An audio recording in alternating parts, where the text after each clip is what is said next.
আমাদের এই দরগাপুরে পানি নিষ্কাশনের জন্য যে সকল ড্রেন এবং খালগুলো রয়েছে সেগুলো বিভিন্ন জায়গায় বিভিন্নভাবে বেঁধে সেখানে মাছের চাষ করা হচ্ছে, যার কারণে দেখা যায় যে একটু বৃষ্টি হলে কিছু কিছু খুব দরকারি জায়গায় পানিতে ডুবে যায়। চলুন আমরা দেখে আসি আমাদের দরগাপুরের একটি ঐতিহ্য দরগাপুর SKRS উচ্চ মাধ্যমিক বিদ্যালয়টি কিভাবে বৃষ্টির পানিতে একটু ভারী বর্ষণের ফলে ডুবে গেছে। চলুন দেখে আসি। সুপ্রিয় দর্শক মণ্ডলী, আমরা এখন দরগাপুর SKRS উচ্চ মাধ্যমিক বিদ্যালয়ের সামনে দাঁড়ানো। 1964 সালে বিদ্যালয়টি প্রতিষ্ঠিত হয়। তারপর থেকে অত্যন্ত সাফল্যের সহিত সাতক্ষীরা জেলার ভিতরে একটি নাম করা স্কুলে রূপান্তরিত হয়। তো এখানে লেখাপড়া পরিবেশ অনেক ভালো, কিন্তু একটি সমস্যা, প্রত্যেক বছর যখন বর্ষাকাল আসে দেখা যায় যে বৃষ্টি হলেই এখানে অন্যদিক থেকে পানি এসে এই মাঠ স্কুলে অনেক জায়গায় ডুবে যায়। তো আমরা আজকে আপনাদেরকে দেখাবো এই বৃষ্টির কারণে ছাত্রছাত্রী এবং শিক্ষকদেরকে কোন ধরনের সমস্যায় পড়তে হয়।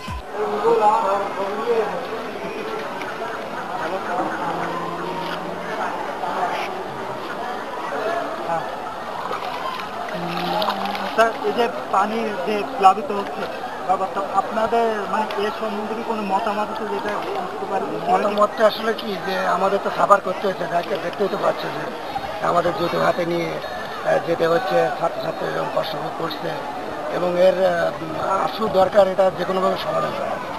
সেটাই যদি হতো তাহলে আমরাও বেঁচে যেতাম। তো আপনারা কি মানে প্রতিষ্ঠান থেকে বা আপনারা নিজেরা কখনো কোনো উদ্যোগের জন্য চিন্তা করতেন?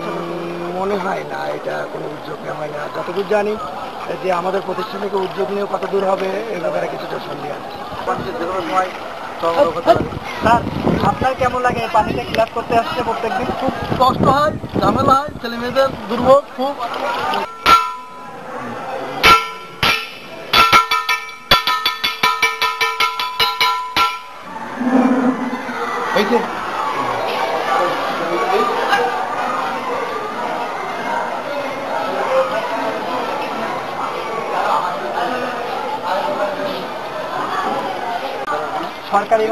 সরকারিভাবে কি কোনো অনুদান আসছে অত্যন্ত? এই পর্যায়ে জলবদ্ধতা নির্মূলের জন্য কোনো শক্ত পদক্ষেপ সরকারের পর্যায়ে গ্রহণ করা হয়েছে। আপনারা এই যে পানিতে ডুবে যাচ্ছে, এই ব্যাপারে তোমাদের মতামত? সকালবেলায় আসছি, একদম ভুলে আসছি, সকালে না খেয়ে আসছি কলেজ থেকে, প্রাইভেট করবো তারপরে কলেজ করবো তারপরে বাড়ি করবো, কিন্তু একটা এরকম অবস্থায় আমাদের প্রচুর সমস্যা হচ্ছে। ট্যান গোটাতে হচ্ছে, আবার কত সমস্যা দেখেন, বইপত্রের কত সমস্যা, ব্যাগ ঠিক নিয়ে আসতে হচ্ছে, কিন্তু হাঁটুর উপরে যদি পানি ওঠে আমাদের কিন্তু ট্যান গোটাতেও সমস্যা। এই জন্য বিষয়টা আমাদের একটু সমস্যা হচ্ছে এবং কার্যকরী ব্যবস্থা নেওয়া উচিত, যেমন করতে হচ্ছে।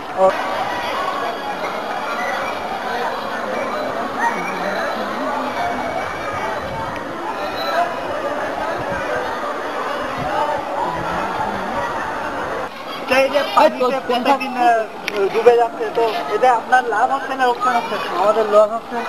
কেমন লস হচ্ছে? লস হচ্ছে এই কারণে যে আমাদের এই বৃষ্টির কারণে আমাদের এই মাটিটা নিচু হয়ে গেছে, এই জন্য এই কারণে আমাদের বারবার এই বুড়ি যাচ্ছে আর কি, ডুবে যাচ্ছে।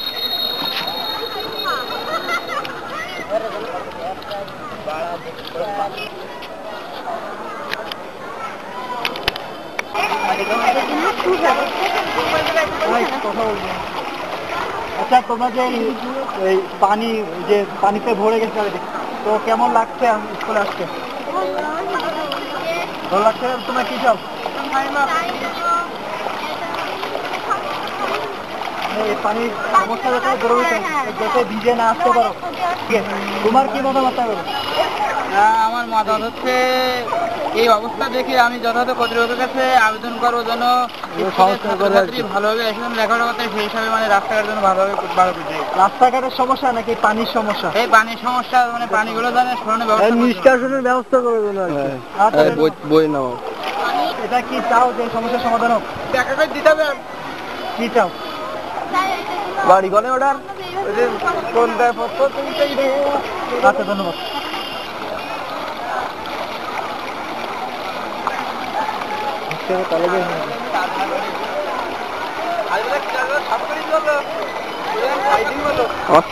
দেখেছি কিন্তু আমি আজকে।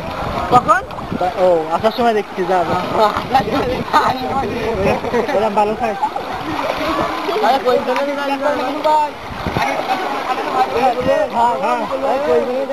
আমার এই দৃশ্য এখন বই দিলেন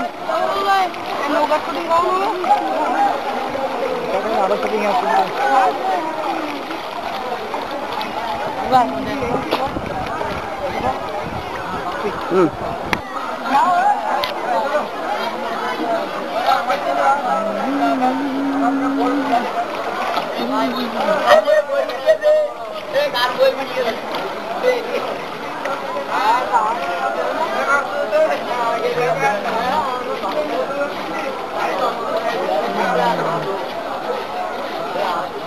আমি দেখতে পাইনি মেলা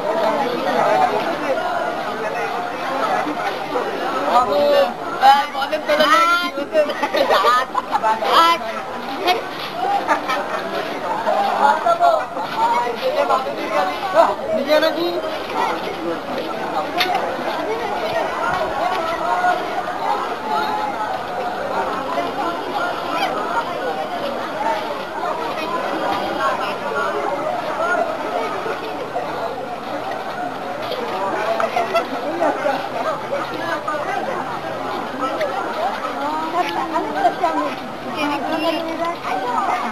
এই সব করে দিলাম কিন্তু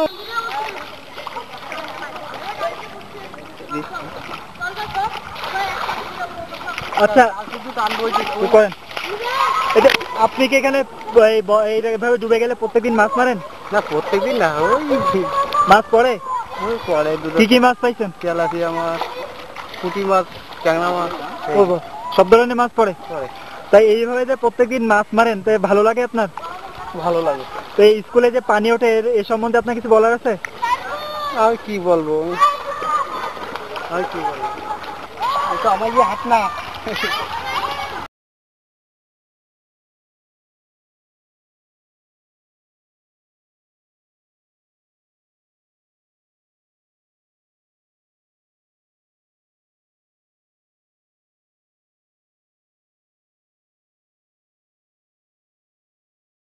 এই স্কুলে মানে প্লাবিত হচ্ছে, তো এই সমস্যা সমাধানের জন্য কি কোনো প্রকার প্রচেষ্টা আপনারা মানে প্রতিষ্ঠান থেকে করা হয়েছে আজ পর্যন্ত?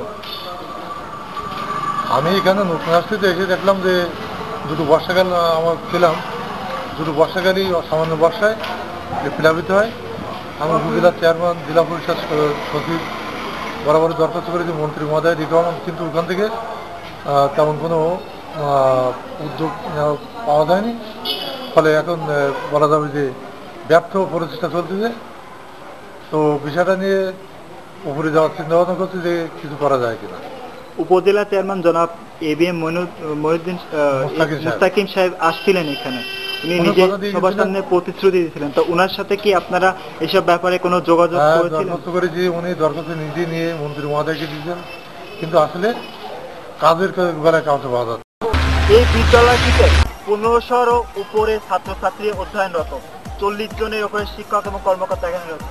তো আপনাদেরকে যেটা দেখালাম একটু হলেও বুঝতে পারবেন যে বৃষ্টি হলে এখানে যে পরিস্থিতির সৃষ্টি হয়, এই পরিস্থিতির উত্তরণের জন্য আমরা যথাযথ কর্তৃপক্ষের দৃষ্টি আকর্ষণ করি, যাতে এই বিদ্যালয়টি, এই মাঠটি উঁচু করা হয়, এবং যাতে উঁচু করা হলে কি হবে, বৃষ্টির সময় বৃষ্টি হলে পানিতে তলিয়ে যাবে না।